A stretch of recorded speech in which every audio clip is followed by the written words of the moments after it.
Hello everyone, welcome to this session of Textbook Super Coaching. Myself Preeti, your Paper 1 faculty. I hope everyone is fine. So आज हम QS world university ranking को discuss करेंगे. That is again a very very important topic for your paper 1. अभी आप लोगों को पता है 18 जून को आप लोगों का एग्जाम है. तो हाल ही में जो 2025 की रैंकिंग है उसको रिलीज कर दिया गया है. तो ऑब्वियसली बात है लेटेस्ट डेटा को हमें जरूर कवर करके जाना है, चाहे वो NIRF रैंकिंग है, मैं रिसेंट में उस पर वीडियो भी बना था, चाहे आपका QS वर्ल्ड यूनिवर्सिटी है, या आपके जो सोलर वाला जो डेटा आता है, जैसे कितना आपका अलग अलग particular renewable non renewable energy के सोर्सेज से डेटा होता है.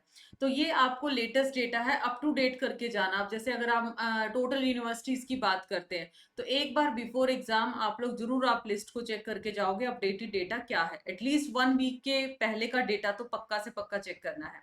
So before starting the video, just note down these are the timing of my free classes. 10 o'clock YouTube and 11:30 textbook app पे है मास्टर क्लास. मेरे डेज हैं Tuesday Thursday Saturday. ये जो आपकी क्लास रहेंगी ये बायलिंगुअल कंटेंट रहेगा, हिंदी इंग्लिश दोनों रहेगा. अगर ओनली इंग्लिश की बात करें तो 11 बजे रहेगी इंग्लिश चैनल के ऊपर. आप लोगों का यूजीसी नेट क्लासेस इंग्लिश के थ्रू आपको मिल जाएगा. वेडनेसडे और फ्राइडे ये मेरे डेज हैं जहां पर आप इन क्लासेस को एक्सेस कर सकते हैं. Like and share this important video, subscribe the channel as well, and if you have any doubt regarding paid sessions then you can connect over here, और डिस्क्रिप्शन में गूगल फॉर्म दिया आप उसको fill कर सकते हैं. और ये हमारा टेलीग्राम ग्रुप है, इसको जरूर ज्वाइन कर लीजिए. इसका PDF मैं आपको प्रोवाइड कर दूंगी या एक जस्ट समराइज्ड फॉर्म प्रोवाइड कर दूंगी ताकि रेफरेंस के तौर पे आप यूज कर पाए. तो अगर मैं हाल ही की बात करूं, जस्ट एक सेकेंड दीजिएगा. QS वर्ल्ड यूनिवर्सिटी रैंकिंग 2025 जो लेटेस्ट एडिशन है QS वर्ल्ड यूनिवर्सिटी रैंकिंग का, रिलीज्ड अर्ली. ये जस्ट जिस दिन की हेडलाइन है ये आप लोगों की, ये इसलिए मॉर्निंग टुडे लिखा गया, अदरवाइज ये 1-2 दिन हो चुका है. परसों तरसों ये रिलीज हुआ था, जिसमें एक अच्छा खासा इंप्रूवमेंट देखने को मिला है बहुत सारी इंडियन यूनिवर्सिटीज का. राइट मतलब 61% of Indian university have risen in rank. इन्होंने अपनी रैंक क्या की है, बढ़ाई है. और IIT बॉम्बे ने अपना स्पेस यहाँ पर अच्छे मोस्ट इंपॉर्टेंट लगा लीजिए या एक टॉप स्पॉट अगर हम बोल सकते हैं, इस तरीके से अपना रैंकिंग हासिल किया है IIT बॉम्बे ने. तो क्या है QS वर्ल्ड यूनिवर्सिटी? तो ये आप लोगों का ककरेली साइमंड, ठीक है, ककरेली साइमंड अगर फुल फॉर्म पूछ लिया जाए, एनुअली पब्लिश किया जाता है.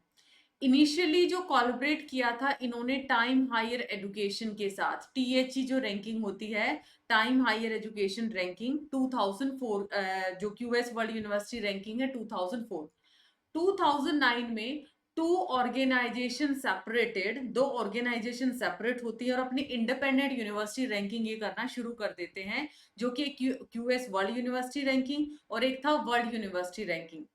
रैंकिंग क्या करती है, अलग अलग परफॉर्मेंस और क्वालिटी पैरामीटर्स को ग्लोबल लेवल पे, एज द नेम स्पेसिफाई, ये कैसी रैंकिंग है, आपकी वर्ल्ड यूनिवर्सिटी रैंकिंग है. तो यहाँ पर ग्लोबल लेवल पे जो डेटा है हायर एजुकेशन सेक्टर का, उसको क्या किया जाता है, एनालाइज किया जाता है, असेस किया जाता है, अकॉर्डिंगली क्या निकाली जाती है, फिर रैंकिंग निकाली जाती है.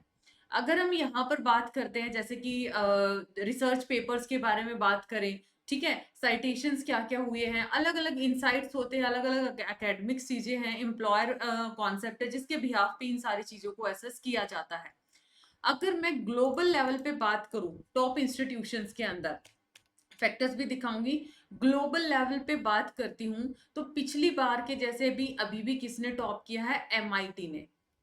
अभी भी किसने टॉप किया है, MIT. और मान के चलो अराउंड 13 ईयर से, ठीक है, इसने best institute globally 13 consecutive year से अपनी ये पोजीशन बना रखी है. सेकंड पे क्यों कौन है आप लोगों का, इंपीरियल कॉलेज लंदन आ जाता है. ठीक है, 6 पोजीशन से वो कहां पे जंप कर जाता है, सेकंड पे. यहां पर देख सकते हो सेकंड स्पॉट किसने हासिल किया है, यूके का इंपीरियल कॉलेज, जिसने इंप्रूव किया है. पहले 6 प्लेस पे था लास्ट ईयर और अभी किस पे आ चुका है, सेकंड पे आ चुका है. हार्वर्ड यूनिवर्सिटी और the university of Oxford are jointly rank third. हार्वर्ड और ऑक्सफोर्ड यूनिवर्सिटी दोनों ने कौन सी रैंक हासिल की है, थर्ड हासिल किया है. कैम्ब्रिज यूनिवर्सिटी 5th प्लेस पे आ गया, पहले 2nd प्लेस पे कैम्ब्रिज था, अभी वो अब 2nd पे कौन चला गया है, यूके का इंपीरियल कॉलेज है। और कैम्ब्रिज कहाँ पे चला गया, 5th पोजीशन पे चला गया, जबकि Stanford university drop from 5th to 6th, वो और भी पीछे चला गया 6th पोजीशन पे। कैलिफोर्निया इंस्टीट्यूट ऑफ टेक्नोलॉजी एक सिग्निफिकेंट जंप किया, ये 15th पोजीशन पे था, अभी क्या 10th। तो स्टार्टिंग के 3 आप लोगों को इंपॉर्टेंट है, ये है ग्लोबल लेवल का डेटा।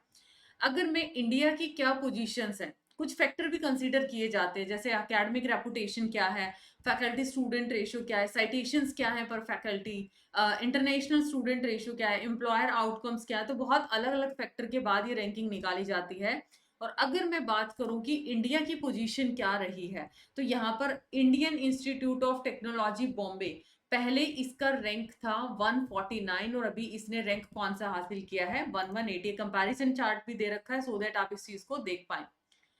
इंडिया की पोजीशन में अभी की जो रैंकिंग है 46 यूनिवर्सिटीज के साथ, ठीक है, जो इंडिया का हायर एजुकेशन सिस्टम है वो 7th मोस्ट रिप्रेजेंटेटिव बना है, और एशिया के अंदर कितना कौन सा रहा है, 3rd नंबर पे रहा है।